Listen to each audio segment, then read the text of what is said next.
लिए जकरा ये नया पार हो गया उतर गया आज के भगवान के दरबार में थोड़ा देर हाजिरी लगा दियो। सब आदमी से कहे छी अभी जे बारे बार जकरा लगियो एक बार हार के देखियो भक्ति भजन से और बाबा धर्मराज के सरकार रंगीन प्रोग्राम भगत लोग का सेवा करो और जाओ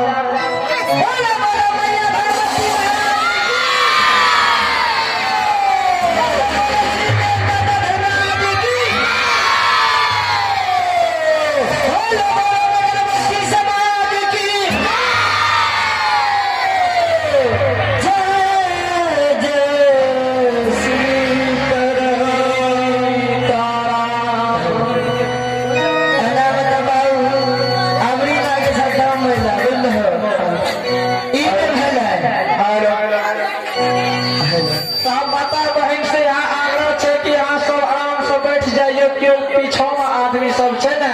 ओ सब जे छै से ओकरो देखैए लिए ने एले या अहाँ सब बैठियो ने पिछलो आदमी देख लेतै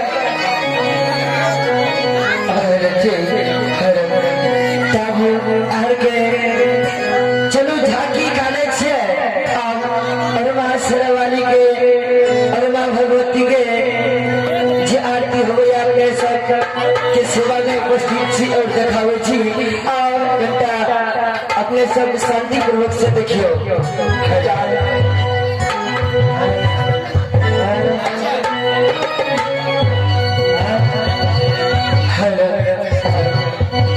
तो अब एक बार भगवती की झूमर से सेवा करे और समय के अनुसार बिहार के भक्त बाबा ज्योति के प्रसंग और केना केना भले गिरी भले अपने के समय से दिखावे के प्रयास करबे।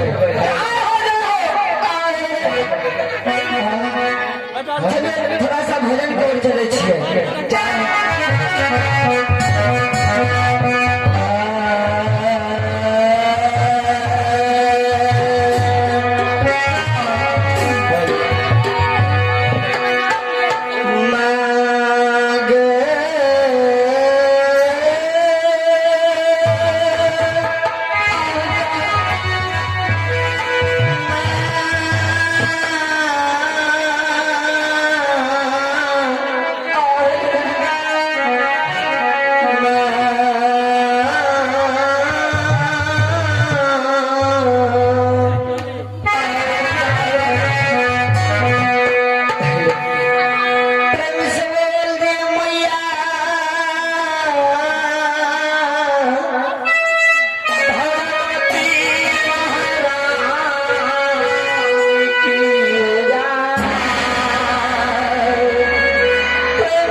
आपको बार बार कहा जा रहा है कृपया जल्द से जल्द जगह स्थल पर आने का प्रयास करें।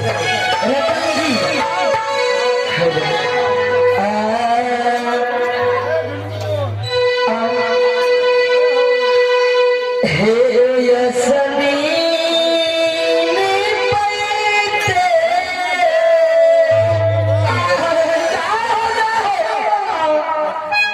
देवी माँ